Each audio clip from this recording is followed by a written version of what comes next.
ସଂସାରରେ ଏବେ ଯାହା ଘଟୁଛି ଜାଣନ୍ତୁ। ଆଜିକାଲି କିଛି ସମ୍ପର୍କ ଗଢ଼ିବା ପାଇଁ ଲୋକମାନେ ସଚ୍ଚୋଟର ସହିତ ବେଇମାନ ମଧ୍ୟ କରନ୍ତି। ଚୋରର କିଛି ଧର୍ମ ନଥାଏ, ଖଳ ଲୋକଙ୍କଠାରେ କ୍ଷମା ନଥାଏ, ବେଶ୍ୟାଠାରେ ସ୍ନେହ ନଥାଏ, ଅଧିକ କଥା କୁହା ଲୋକଙ୍କ ପାଖରେ ସତ୍ୟତା ନଥାଏ।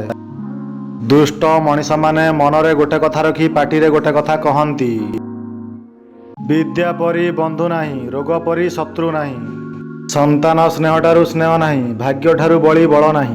ଯେଉଁ ସ୍ଥାନରେ ସମ୍ମାନ ସ୍ନେହ ନଥାଏ ସେପରି ସ୍ଥାନରୁ ଯଥାଶୀଘ୍ର ପରିତ୍ୟାଗ କରିବା ଉଚିତ।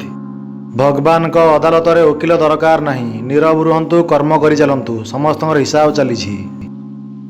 ଅହଙ୍କାର ସେମାନେ କରନ୍ତି ଯେଉଁମାନେ ବିନା ପରିଶ୍ରମରେ ସବୁକିଛି ପାଆନ୍ତି।